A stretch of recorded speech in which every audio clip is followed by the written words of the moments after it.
Hey guys, it's Olivia here for my Cast Off Thursday video, and I apologize about the lighting in the background, but my house is really full of windows, and by my house I mean my parents' house, and so it's really hard to film a video that doesn't have some sort of window in the background because I just can't angle myself that way. So I do apologize about that if it's irritating you. I'm sorry. Nothing I can really do about it, I guess. I'm back at my parents' house until the day after Christmas, so that's gonna be nice. I've been really productive since I've been home, actually. My mom got me this new. Sorry, I'm grabbing something, so that's why I'm not even making eye contact. My mom got me this new hole puncher thing, so I've been making tags, and so this is what it looks like. We got it at Joann's. I've been wanting one for a while because I like to have tags for the stuff that I've made when I'm selling it, because I sell stuff in person sometimes at things, so it's just nice to have these. So I made these. They're all the same, but they have a little ribbon tied on them. And I also made these, which are just pretty plain, but I like the stripes down the middle. And so I still have to put ribbons in these, but I'm just getting ready for I might have a craft show to do in March, and by craft show, it's not actually a craft show. I don't know why I said that. It's so you remember those headbands that I made? I think I made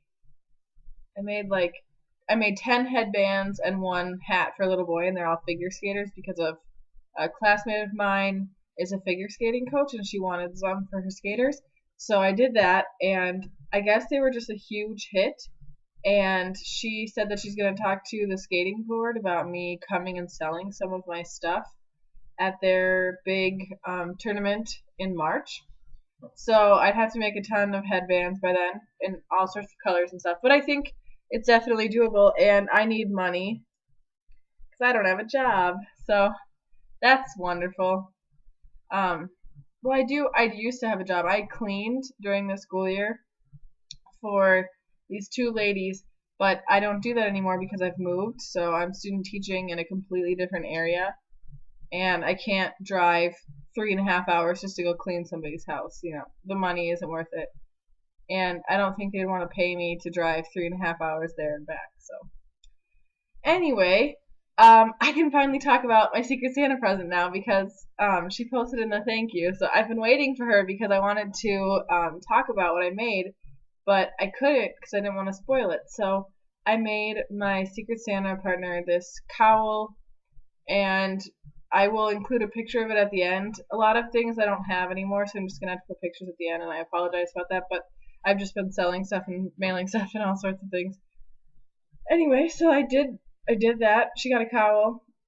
It was the handmade thing that I made her, and it went super fast. It was really an easy pattern. I did modify it. I cast on more stitches than they said to because I wanted to make sure that she could wrap it around her neck twice. And it should be easy to care for, and I hope that she likes it. After seeing everyone else's presents, I feel like mine is so inadequate because I only sent one skein of yarn, and I only sent one handmade thing, and some candies and stuff. But, I did give her a nice skein of yarn. I got her a skein of Malabrigo because she said that she wanted to work with, I think it was either that or Mad Tosh. She hadn't worked with it before, and I was like, oh, well, I love Malabrigo, and I'd love to give that to someone else because it's such a great yarn.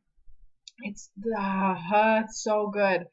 And especially it seems so great after working on these guys because I've been working with Red Heart, which isn't my favorite. But I don't hate it as much as I used to. Washing it really does help. Margaret has said that many times, and it's very true. It really makes a difference. This hat just stood up on its own before, and now it kind of has a little bit of a better feel. So anyway, so I'm making these Teenage Mutant Ninja Turtle hats, and I have to do the eyes yet on this guy, and then I finish this one. I have to leave in the end and put eyes and thing on. Same with this, same with this. Same with this, and I have 2 more that I have to do, and I have to get this all done by tomorrow. Every time I come home, my parents get really excited because I'm coming home because they know that I can do a lot of stuff that they like. So my mom enlisted me to make 6 dozen cookies, or no, more than 6 dozen because she took 4 this morning. So she had to take 4 dozen cookies for their Relay for Life thing this morning. They do a cookie walk at her work, and they sell cookies. And so she had me do cutouts for that. And I don't just frost cutouts with one color and then call it good. I really decorate them nicely. And so it took me a long time to make those last night and to decorate all of them on my own. And then, so today I have to make 4 dozen more for her orchestra concert tonight. They have a Christmas concert at my Catholic church, and their orchestra is amazing. It's so good, and I'm really looking forward to the concert.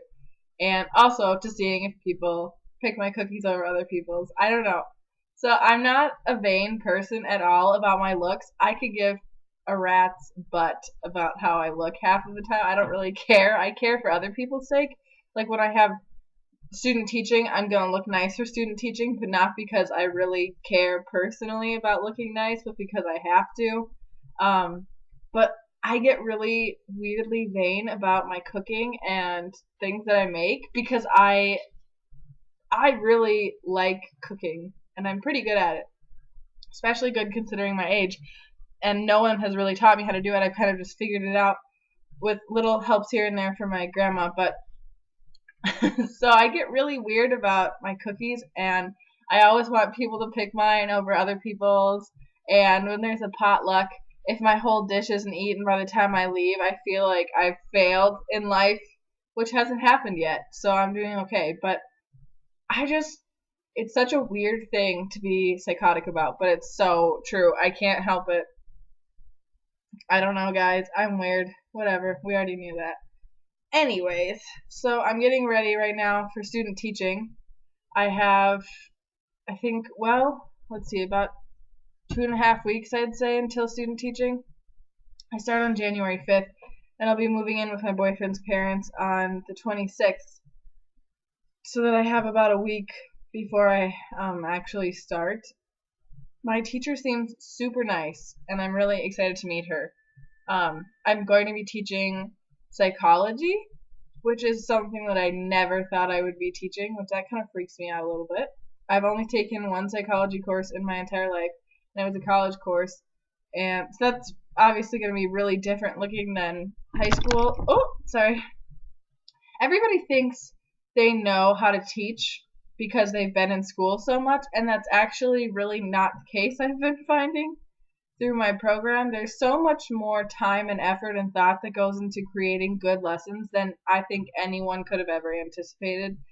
And I really want to do a good job, so I'm going to have to try to think of cool, creative ways to cover psychology, because when I took it in college, our university requires that all of our professors have master's degrees, but they never have had any formal training for teaching, except for the education staff. That's the only exception. But everybody else literally only has taken classes in their major and hasn't learned how to teach. So how they teach is they just stand in the front of the room for an hour and 40 minutes, depending on how long your class is, and they just lecture. And you take notes, and then you have a test, and that's it. That's how they teach. And that doesn't work for high schoolers. That's just a terrible way to teach, frankly.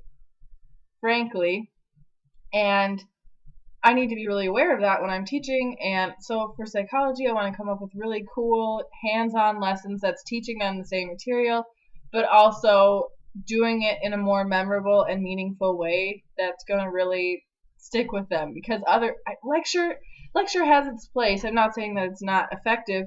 It's the fastest way to just impart information to your students, because you just stand in front of them and you say, okay, and you give them the information, and that's that. But it's not very lasting.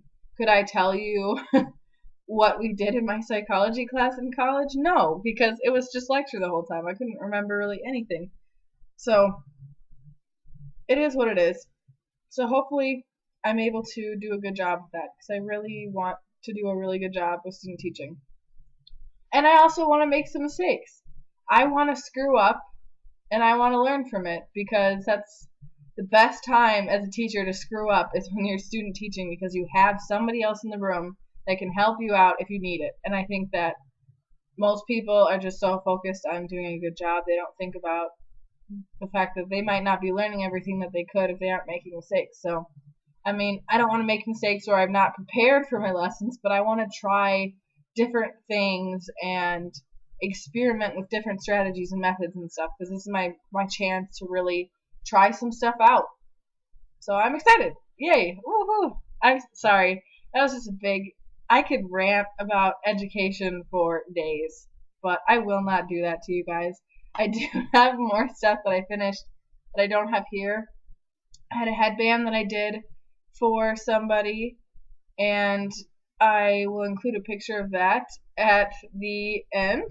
And then I don't think I showed these in my last video, so I'm going to have to go grab them. Okay, hold on one second. Okay, so I finally found the stickers. So, here's one. It's crocheted.